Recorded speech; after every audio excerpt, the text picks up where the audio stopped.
processing, you guys aren't going to do too many adjustments on the board.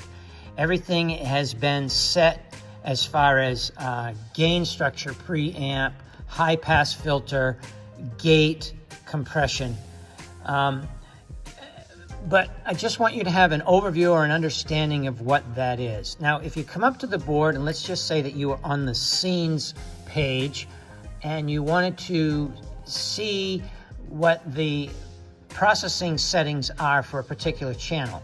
Well, first of all, you would select the channel. So over here, we've selected Jim's channel. Then you would come up here and you would push the processing light. And that brings up the processing pages of that particular channel. If you start at the top, this is a touch screen. If you start at the top and you touch this round circle, it brings up the gain structure page. Remember, we talked about gain and how to set that up. So I'm not going to go into any kind of details on that. Then you have your high pass filter. And the high pass filter is controlled with this knob here. And you can adjust it left and right to turn the high pass filter up or down. And what this does is it takes the low frequencies out of the signal. So everything from, in this case, everything from 100 hertz and below, it cuts it off. And that's what this slope means. Then you have the gate. So come over here and you touch this little icon and it changes to the gate page. Again, we're not going to do a whole lot of adjustments here. You are not going to do a whole lot of adjustments.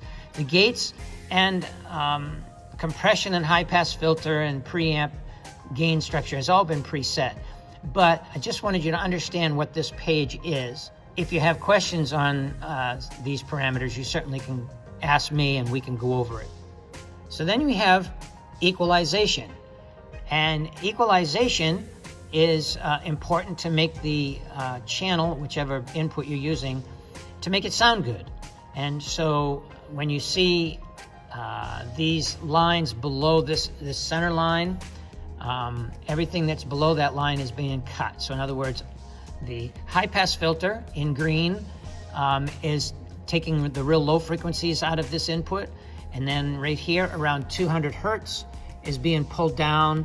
Over here around 1.5 kilohertz is being pulled down. And then in red, you'll see about above 2 kilohertz is being raised up just a little bit. And that all of these are done to make the channel sound better. But again, you won't be adjusting these for the most part.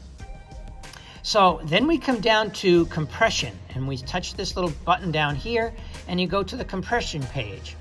And compression is something that's important to keep the channel from getting out of control. And again, we're not going to go into real deep detail on compression, and just realize that this is available to you. Everything that I've talked about so far is important, but you probably will not be going in and making adjustments on these processing pages. I just wanted you to have an understanding of what they are and what it looks like when you're on that particular page.